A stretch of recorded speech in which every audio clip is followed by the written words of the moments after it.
Bismillahirrahmanirrahim. Assalamualaikum warahmatullahi wabarakatuh. Kami dari kelompok 6 ingin mempresentasikan makalah dengan tema proposisi. Adapun kelompok kami, saya sendiri, Triokta Auliana Bella. Saya Rahmadaniati. Saya Raudatun Nisa. Saya Saibatul Islamiyah. Saya Siti Nadia. Pengertian proposisi. Proposisi adalah pernyataan tentang hubungan yang terdapat di antara subjek dan predikat. Dengan kata lain, proposisi adalah pernyataan yang lengkap dalam bentuk subjek predikat atau term-term yang membentuk kalimat. Sebagai contoh pertama semua garam asin, yang mana semua garam merupakan subjek sedangkan asin sebagai predikat. Contoh kedua, bumi adalah planet. Bumi itu sebagai subjek, sedangkan planet sebagai predikat. Adapun jenis-jenis proposisi. Proposisi dapat dipandang dari 4 kriteria, yaitu sebagai berikut. 1. Berdasarkan bentuknya. Proposisi berdasarkan bentuknya terbagi lagi menjadi 2, yaitu proposisi tunggal dan proposisi majemuk. Proposisi tunggal adalah proposisi yang hanya memiliki satu pernyataan. Contohnya, semua petani harus bekerja keras. Contoh kedua, semua pemuda adalah calon pemimpin. Sedangkan proposisi majemuk adalah proposisi yang memiliki lebih dari satu pernyataan.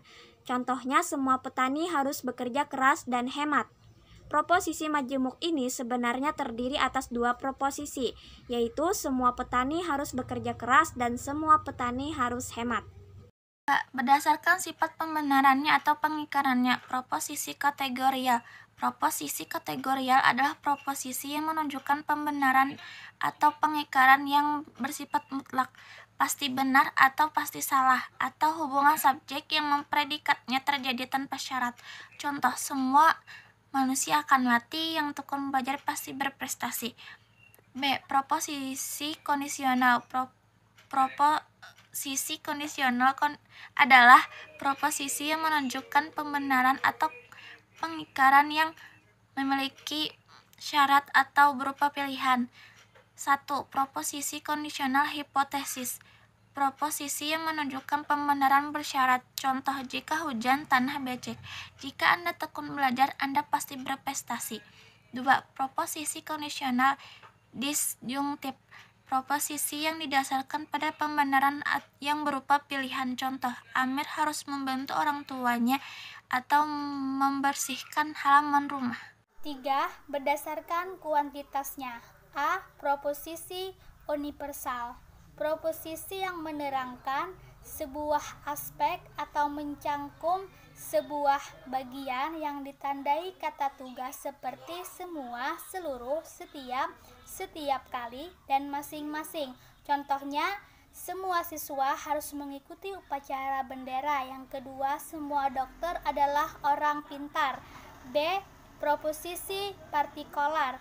Proposisi yang menerangkan sebagian dari seluruh aspek, yang mana proposisi partikular ini ditandai dengan kata tugas seperti beberapa, sebagian, tidak semua, kebanyakan, dan banyak.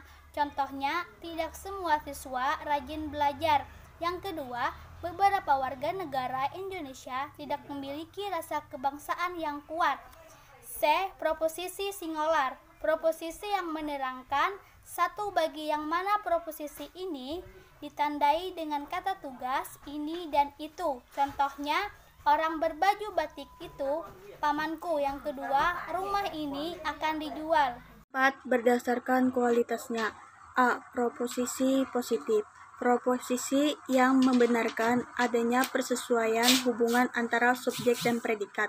Contoh, semua dokter adalah orang pintar, sebagai manusia adalah bersifat sosial. B. Proposisi negatif. Proposisi yang menyatakan bahwa antara subjek dan predikat tidak mempunyai hubungan. Dengan kata lain, proposisi negatif meniadakan hubungan antara subjek dan predikat. Contoh, semua harimau bukanlah singa. Sebagai orang jumbo tidaklah pelupa. Bentuk-bentuk proposisi.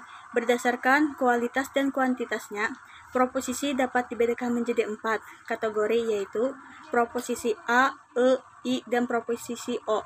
1. Proposisi A. Proposisi A adalah proposisi universal atau singular positif, yang mana proposisi yang menerangkan keseluruhan pembenaran, pengakuan, atau positif. Contoh, semua siswa SMA Kebangsaan rajin belajar. A. Universal positif. Semua siswa SMA Kebangsaan memiliki SIM. C. A. Universal positif.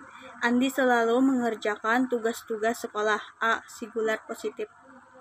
2. Proposisi E. Proposisi E adalah proposisi universal atau singular negatif yang mana proposisi ini menerangkan keseluruhan pengingkaran, penolakan, atau negatif. Contoh, semua siswa SMA Kebangsaan tidak rajin belajar. E. Universal negatif. Semua siswa SMA Kebangsaan tidak memiliki SIM. C. E sama dengan universal negatif. Andi tidak mengerjakan tugas-tugas sekolah. E sama dengan singular negatif. 3. Proposisi I. Proposisi I adalah proposisi partikular positif yang mana proposisi ini menerangkan sebagian dari keseluruhan pengakuan, pembenaran, atau positif. Contoh, beberapa siswa SMA Kebangsaan rajin belajar. I sama dengan partikular positif. Beberapa siswa SMA Kebangsaan memiliki SIM. C. I sama dengan partikular positif. 4. Proposisi U. Proposisi U adalah proposisi partikular negatif yang mana proposisi ini menerangkan sebagian dari keseluruhan pengingkaran, penolakan, atau negatif. Contoh, beberapa siswa SMA Kebangsaan tidak rajin belajar. O sama dengan partikular negatif. Beberapa siswa SMA Kebangsaan tidak memiliki SIM. C. O sama dengan partikular negatif.